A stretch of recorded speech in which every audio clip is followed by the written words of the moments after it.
Good afternoon. We are live, and I'm delighted this week to be joined by my friend and my accountability partner, Sondeep Purewal, who is over in Sandler training in Miami. I'm here, obviously, in the UK. It is a bank holiday here. It's not over there. So today we're going to be talking about what we would normally talk about on a Friday, which is accountability, because Sonny is my accountability partner. He keeps me honest. He calls me on my bullshit on a weekly basis. So we're going to talk all about how he can do that and how we benefit each other in that way. Sonny, welcome. Really, really pleased to have you here. Fantastic. Yeah, pleasure to be here.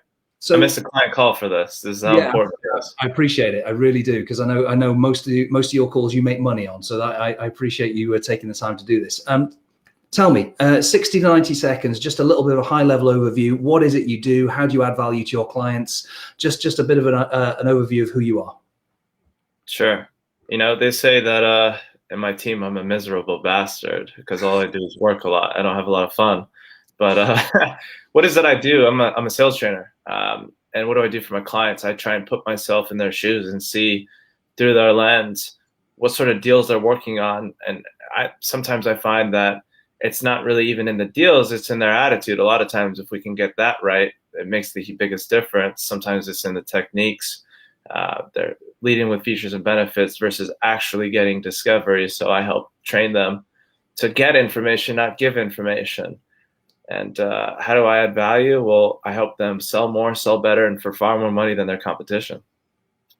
Nicely succinct. Absolutely fantastic. Spot on. Love that. One of the things that I know we're going to talk about accountability in a minute, but I can't just let that one slide without actually picking up on it, because this was something that we had in our sales mastery class this week. We were talking about the difference between features and benefits selling and really kind of understanding the real reasons for doing business. Just give me high level, quick overview. What is features and benefits selling, and why is it not necessarily the right way to actually sell something? So have you ever seen, I think it was in The Wolf of Wall Street, the Sell Me This Pen. Have you ever seen that? Yeah. Right. So people will be like, oh, this pen, it's like amazing. Let me tell you about how, good this pen is. And the guy just cuts him off. He's like, nope, next. And it's at the end of the movie, right? That's leading with features and benefits. On the other end, how you don't lead with features and benefits is, well, tell me, how do I get your autograph, right? And it's like, I need a pen. And just going back into the movie, supply and demand, my friend, where you are basically gathering their needs and then supplying based on those needs. That's the main difference between the two. One is telling, the other is asking. Love it. Absolutely. So telling is not selling. I know you've used the phrase before, and I've stolen it from you wholesale, and I've used it several times. Is you sell with your ears, you buy with your mouth. 100%. Yeah, love that. I do a bad job of it at times. I talk too much, but it works either way. But that's when I need to get really real with someone. Yeah. No, that makes sense. That makes sense. And talking getting really real, then I suppose that helps us to get down to the main thrust of accountability. What we'll talk about today. Let's talk about accountability. So what is accountability, and why is it a useful thing? What is accountability? So every championship team has a coach, right? And there's players on a championship team. I think the ones that are willing to put in not just the work ethic, but the time with one another and to build that relationship with one another and to help each other and to push each other grow over and over and over again, week in and week out through the grind, right? That's accountability. Accountability is if you're in the shitter, you have someone there that can pull you out of that, right?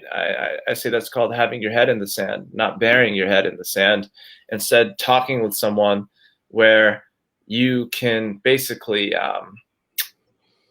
sort of explain what are your biggest fears going on in life and ask them for help and be very vulnerable with that person and get the help that you need to go in the direction that you want to go. I think that's accountability. And also, if you're not doing the shit that you say you're going to do, having that person call you out on it, right? That's so important. Because if you aren't doing the things that you say you're going to do, why are you saying it in the first place? Why are you even professionally going after it? Yeah. No, absolutely. I mean, that is That is profound. I mean, there's a couple of things in there that I really like what you just said around, especially around vulnerability. And I mean, for me, a lot of people mistake vulnerability for a weakness, whereas actually it's an incredible source of strength, because vulnerability is about being able to admit both to yourself and others that actually there are some shortcomings here. And, we all have them.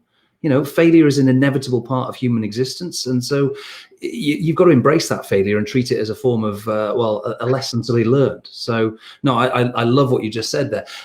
There's a recent time, which you and I did a LinkedIn post, I guess a couple of months ago now, and it got a lot of traction around something where I had to be vulnerable and rock up and admit to you on a Friday afternoon that I hadn't done my behaviors for the week, and I'd missed my target, my behavioral target, by quite some margin that week. Tell us the story of what happened on that occasion. You got comfortable. You got a nice big deal that came in, got comfortable. And that's the thing about salespeople, right? Like, you close a nice big deal, you get comfortable, but as Kobe said in the championships, job's not done. We're still in January. It doesn't matter where you are. You've got a direction of where you want to be. Therefore, you got to focus on that. If you only focus on the short-term wins, it's hard to grow. It's hard to keep developing. But if you have a long lens on and you're like, okay, that one's done, good victory, let's move on, let's go get the next one. Well, then you're operating from a mindset of growth, right? Yeah. People get so excited in short-term wins, and I think a huge problem in just humanity in general is that everyone's looking for the short-term fix, right? Everyone wants that short-term fix, but in reality, it doesn't work that way. And even if you do get it, think about it. If I go lose 10 pounds today, and I'm like, hell yeah, lost 10 pounds, but I decide to myself, I'm not going to work out anymore. I'm not going to diet, keep doing the things that I need to do. Well, fuck, give me 3 weeks, that 10 pounds probably back on me. Same thing in sales. If you decide to turn your behaviors off, it actually works in a 90-day cycle. You're fucked for 90 days if you decide not to do your behaviors anymore, Absolutely. And that losing weight analogy is a really good one, isn't it? Because, if you go to the gym and you work out solidly for 9 hours, my goodness me, are you going to feel it? You're going to know you went to the gym. It's but are you going to get fit? No. I mean, 20 minutes a day at the gym, half an hour a day at the gym, an hour a day at the gym, you'll get fit. Consistency beats intensity. That's the key message here. And this is where, for me, the accountability partnership works really well. It's because when you fall off the wagon, when you aren't consistent, when you don't, you're not true to your own promises that you've made to yourself, having made promises to somebody else, well, I guess you're a little more likely to keep them. Plus, especially if there's a little, shall we say, additional incentive. And this is one. We lit a fire under each other's ass. Remember, we lit a fire under each other's ass where I said, all right, you didn't do your behaviors that week. I've got to see, there's the way we work as humans is like, there's a compelling reason to go get gain, but there's also a fear of loss, right? And so while we put a compelling reason to go get gain by doing your behaviors, there had to be a compelling reason to go get loss at the same time with that fear. And what did we say? What was it? 10% of your check? And it was a nice big check. I was licking my chops, thinking to myself, I'm getting this guy's check. And I was like, I hope he doesn't get it. But wow, did that light a fire under your ass? I mean, when we said that we would give each other 10% of our check if we didn't do our behaviors, like, I remember hitting my goal in 2 days, like a whole work week in 2 days, because I didn't want to give my check up. I think it was the same for you. I'd beaten my goal by Tuesday. So my Monday to Friday goal, I'd beaten it by the Tuesday, because, just straight away I was thinking, I'm not giving that guy any of my money. Yeah, you don't want to give it up, right? It's like, if people operated in that way, and think about it, you do lose. A lot of people don't see this. I just spoke with a client this week about this. I asked her, I said, let's just pretend for a moment, in one of your rental properties, a tenant left. They just said, hey, Mary, we're leaving, not paying you rent anymore. What would you do? She said, well, I would get the unit filled. I said, why? She said, otherwise I'm going to lose money on that. I said, okay. So why don't you treat your behaviors that way? Because think about it. You lose time as a result of that. Now, money you can go get more of. Time you can't get back. And if you calculate that hour that could be used to go get more appointments, to go out and to go sell a lot more, you're losing a shitload of money. People just don't see the bill that pops up. But you know what the problem is that you don't get that back. You don't get time back. Absolutely. 86,400 minutes a day, and every single one that goes past, you've lost it. It's never coming back again. And that's extremely profound. Time is our one non-renewable resource, that's for sure. So yeah, I mean, have you come across Parkinson's law? This is tell me about it. This is really cool. So this is a really neat concept, and it's part of the way the human brain works. So you know, like when you get a new tube of toothpaste, and you kind of you just squeeze some onto the brush, and you brush your teeth and all that kind of good stuff. And yes, it's great. Some drops into the sink, doesn't matter. It's fine. You just squeeze some more on. You've got plenty, right? Then you get, and maybe the tube lasts you for what, a fortnight, maybe 3 weeks, something like that. Then you get right down to that last bit of the tube of toothpaste, and you're getting your thumbs behind it, and you're squeezing it, and you're getting that little bit onto the brush, and you're making it work. And that last little bit, you can make that last about 2 weeks as well. If you treat your time and your prospecting and all of your behaviors like that last little bit of toothpaste, like you're going to squeeze every last little bit out of it, then you get a whole lot more out of it. It's the same thing that actually leads us to get a week's worth of work done in that day before we go on vacation. It's that same mindset. So living by your behaviors every week and treating your behaviors in that way is really, really powerful. I think that's incredible. So it's a useful little thing. And one of my clients came up with one. You'll really like this. Tapping into that law. He said, why don't we always just do our prospecting calls like our phone's on 10% battery? Wow. Is that neat? That's pretty cool. I like that. I really like that one as well. If you look at the grand scheme of things, who is our worst enemy? It's ourselves, right? That's why we need someone else who I believe is either on same level or even better than you, or has been where you want to go to hold you accountable. If you have someone below you, it's kind of hard. You kind of have to have that either even or that maybe someone who's a lot wiser, a lot older, etc. than you to hold you accountable and get you where you want to go. And I take tremendous value in being able to work with you, along with my boss, Carlos Garrido, along even with Sophia and Antonio at our office to, always strive for more. I want to beat these guys. I'll tell you straight up. I want to beat these guys every single day. Yeah. But you know what? That's just the inner competitiveness that I have. And you got to have a little bit of fire under your belly. You got to have a little bit of fire under your belly.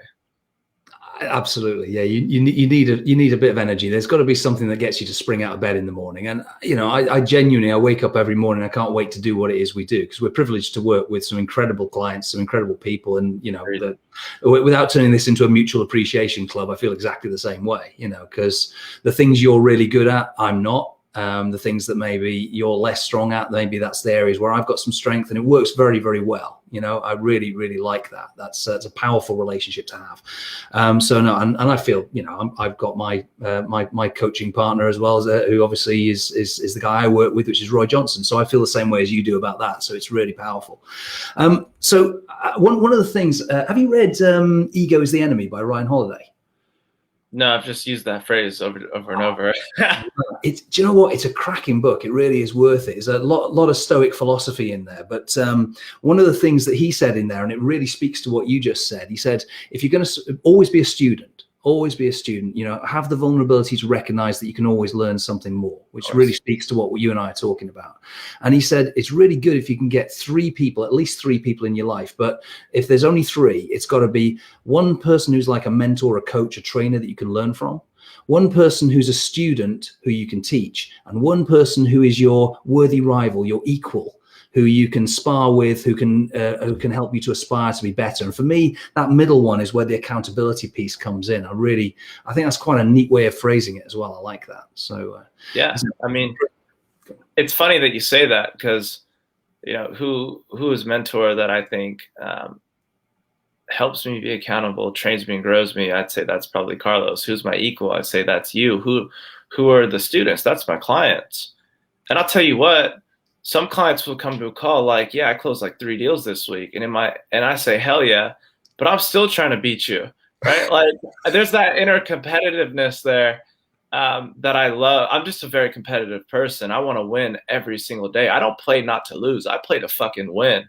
every single day, and I'm going to do whatever it takes to win, man.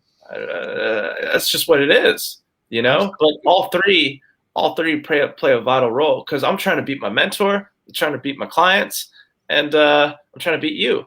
Absolutely. Right? You know what? It's surrounding yourselves around those people and understanding that it comes from a place of love. And if we're not trying to do that, the fuck are we doing? We're not getting this money, and we're not trying to help other people get this money at the same time.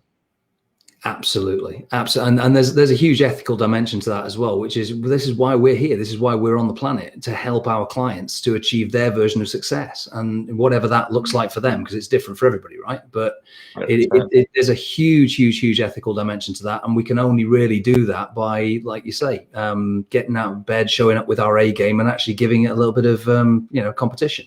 And yes. The worthy rival part. I like that. That's very good. Excellent.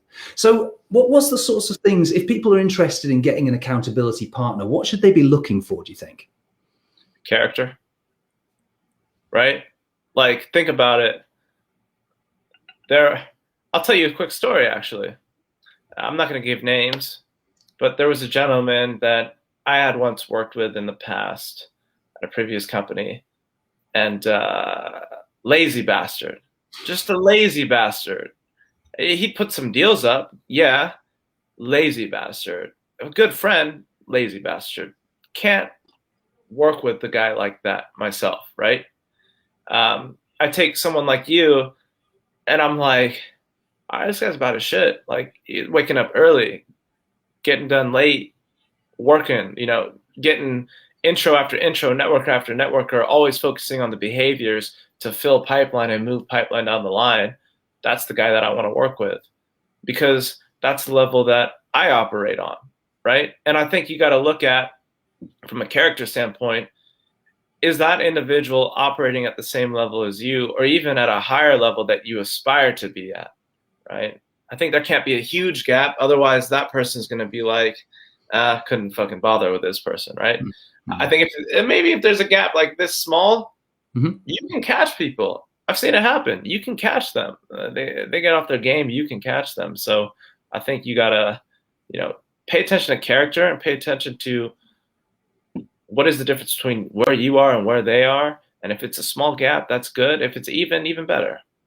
Absolutely. I think you're right. And that little small gap is the thing that takes us just outside of our comfort zone. If there's not something that we're doing every week that just makes us a little bit uncomfortable, well, we're probably not doing the right things to be able to keep on developing, keep on growing, and keep that fire in our belly. Because, that level of slight discomfort is where we need to live, because we got to get comfortable with the discomfort. And that for me is where the accountability comes in really well, because, you are a prospecting machine. You are absolutely awesome at it. And I remember when you and I first met over in Baltimore, and, I was struck straight away by the fact that in between sessions, you went out into the hallway and you were on your phone and you were doing prospecting call after prospecting. I was making cold calls. I didn't take a lunch. I mean, think about it, man. I was like, all right, I'm still new into this. I was like, 30 days in? Yeah. I'm still new into this. I need to build a pipeline. I don't get the instant gratitude, the excitement of when deal comes in. I get the excitement and I can sleep at night when I know pipeline is full and I keep turning the dial to fill pipeline. My mindset's always focused on pipeline. And as I've engaged in that mindset now for quite a few years, the deals just fall through. The deals just come in, and it's just like, it's like an ATM machine just hits over and over and over and over again.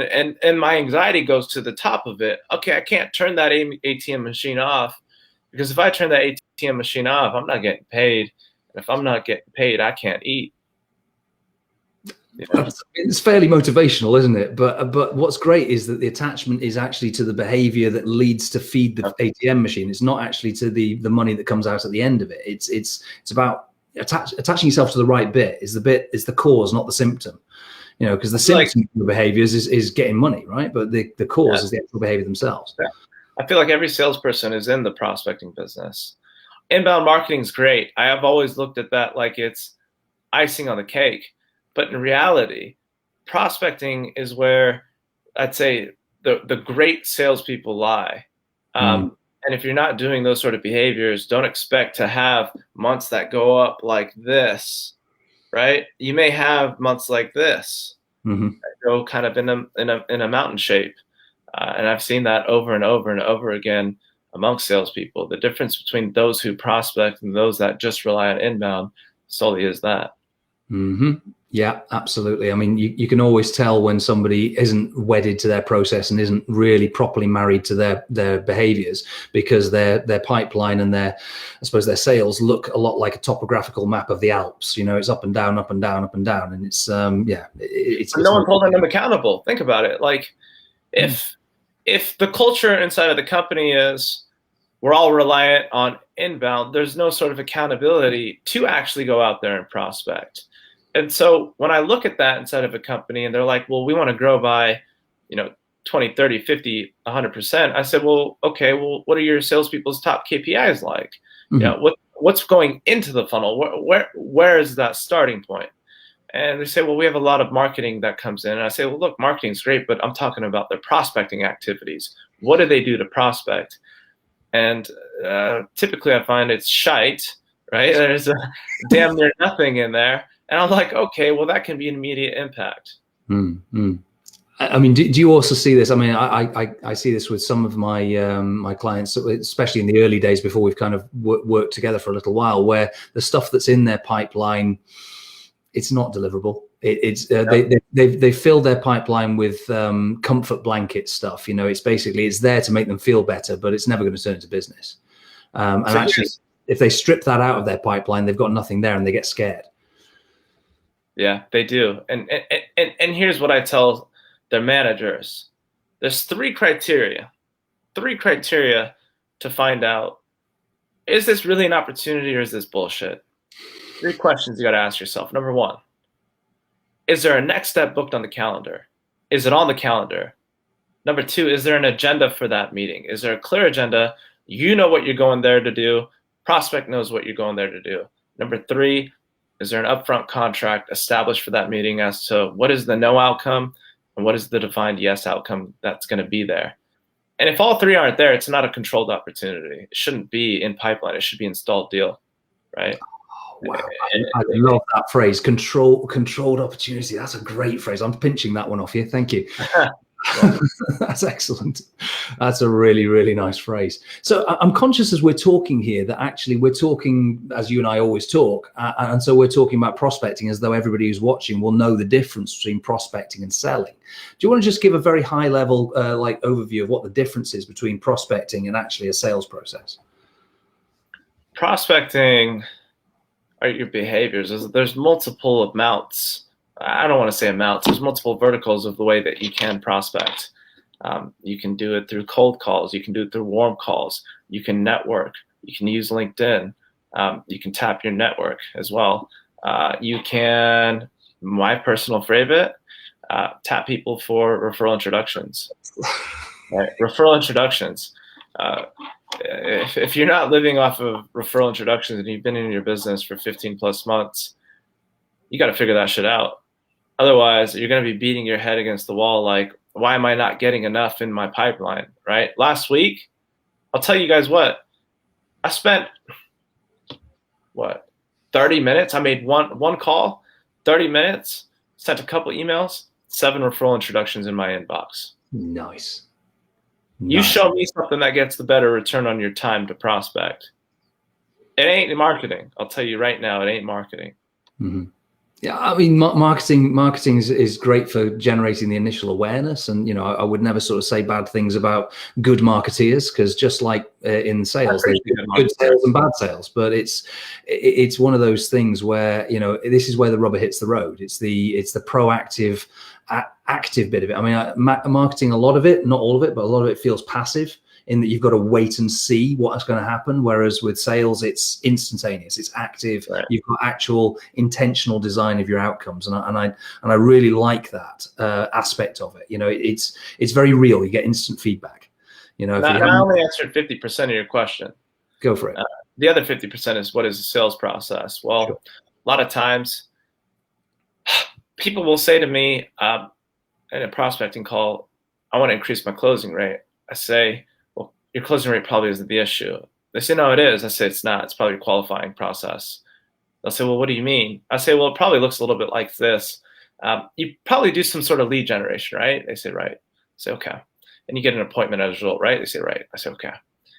And when you show up, you may do a little bit of needs analysis, but after you do that, you probably do some form of presentation, right? They say, yeah, absolutely. I said, you give them all the gold, everything it is that you would do, and you attempt for some sort of close. And they probably say, probably 9 out of 10 times, hey, this looks amazing, Matthew. You've been wonderful. Let me think it over. Let me get back to you. That happens, right? They say, yeah, absolutely. I say, okay. And you enter chase mode, and prospect either buys or they die. Now, not literally die, but they disappear off the face of the earth.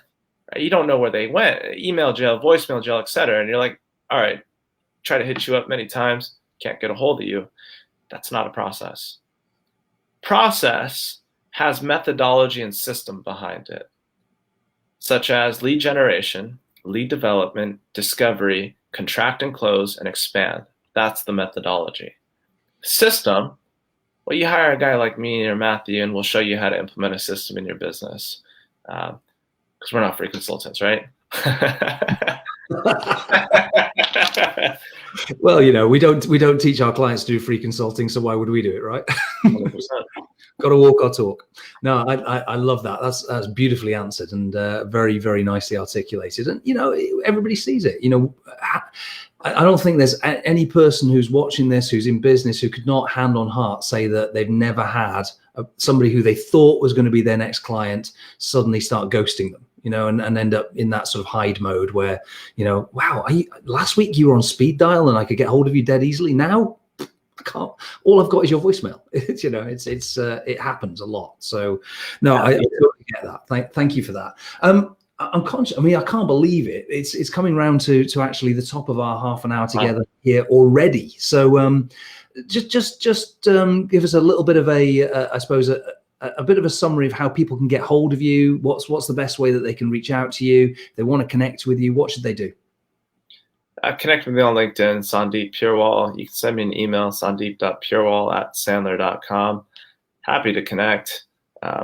If you're a referral partner listening to this and you want to figure out how to refer some business to each other, hey, I think that's just as gold as a client. If you want to take your sales game to the next level, you need someone to give you a nice kick in the ass because you're not doing what you need to do to get to where you want to be, contact me also. Absolutely fan-flipping-tastic. And if anybody wants to get hold of me as well, my name is Matthew Dashper-Hughes. Don't worry, you don't need to type all of that in. It's a crazy long name. Just type my initials, mdh@sandler.com. You can get hold of me on my mobile, 07715 269 724. Connect with me here on LinkedIn. Carrier pigeons, smoke signals. I respond to most things. It's all good. So, Sonny, this has been really insightful and absolutely fantastic. Thank you so much for taking the time to be with us today. One last thing before you go. I know you're a very well-read man. If you had to recommend just one thing that people should be reading, listening to, watching right now to help them with their personal development, especially around this kind of area of sales and business growth, what should they be looking at? So if you want to become a better salesperson, learn two things. One, how to ask better questions. Two, how to become a better listener.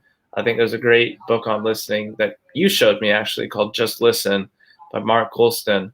If you want to learn more about leadership and accountability, I'll tell you what, and it's a very old book, probably read by many already, and I've interpreted damn near every single page of this book. It's called The Art of War. Sun Tzu. There are so many lessons that you can get in the excerpts that he has where you're like, wow, it all makes sense. So I'd say those two combined would be amazing. Absolutely fantastic. Thank you so much for that, Sonny. It's been an absolute pleasure as always. So it's been a blast. So thank you for coming on, taking the time to do this.